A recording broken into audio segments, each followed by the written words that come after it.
you played, I think Chris Perry had 50-plus carries one year. 53. You took over a game the next year. There is always a player, or seemingly always is a player that takes over a game in the Michigan-Michigan State rivalry. If you had to say who that player would be right now, who do you think takes over this game tomorrow? I think it's J.J. McCarthy. Yeah. I think it's J.J. McCarthy. The running game has been iffy all year in terms of consistency. So, I mean, they're going to try to get it going. It's fall. It's that type of game. Chris Perry, 2003, I was there. I was just in East Lansing last night, and when I was looking at the stadium, first thing I could think about was that 03 game and think about 53 carries. I think he had 240 yards and 2 touchdowns or a touchdown, but it was just crazy. I think it'll be J.J. McCarthy because I think like now is a perfect time for him. His coach is under fire. The team is under fire to a certain extent in terms of the schedule that they've played. He's been under fire in certain extent in terms of how good is he really. Yeah, his completion percentage is the best in the country, but he's not throwing the ball down the field. That means you're not watching film. Yeah, he's doing really good, but it's the talent that they're playing against. This is the perfect game. J.J. McCarthy, you're talking about the Heisman. They're undefeated. It's on the road. It's in East Lansing. No matter how bad that team is in East Lansing, they are your rival. This is the perfect game for JJ to come up there, and it's a night game. It's the perfect game for him to go off and really start, Ryan, the real Heisman talk. Because if you remember, what game was it that really started the Heisman talk for Hayden Hutchinson? It was a performance against Michigan State in East Lansing. So I'm going with J.J. McCarthy. They even took a touchdown away from him. In that game. Don't get me started. I won't. I wish this game was on Fox. I don't even know what channel this game is on. It's on NBC. Oh, God.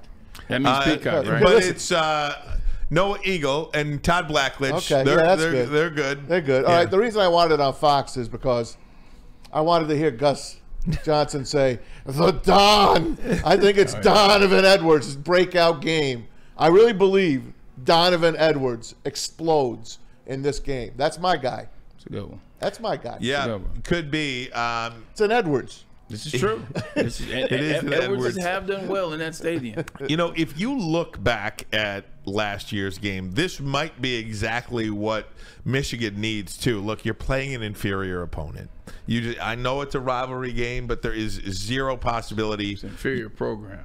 Right. You could lose. There's zero chance. I mean, 0.1% chance that you could lose this game. I'm not trying to be cocky Michigan guy. I'm just trying to be realistic about what's going to happen on the field. Last year kind of felt like the same way. Michigan was completely superior to Michigan State last year, and it felt like that Michigan came in a little sluggish. Michigan State took a 7-0 lead. Michigan's first 2 series was a fumble and a field goal. In fact, I don't think Michigan scored a touchdown. Did they score a touchdown in the first half of this game? They scored one touchdown in the first half. It was completely a slow start. Michigan had a 10-7 lead at the half last year. It was gross. That's Michigan every game, though. Well, I don't think it's going to be Michigan this game. I agree with you. And if there's one thing this did was I think you will see Michigan play their best football game of the year, and they have played some darn good ones. This game will be Michigan's best game of the year, and they're going to put a hurt on Michigan State. I fully believe that. I mean, I'm looking at like a 35-0 at halftime.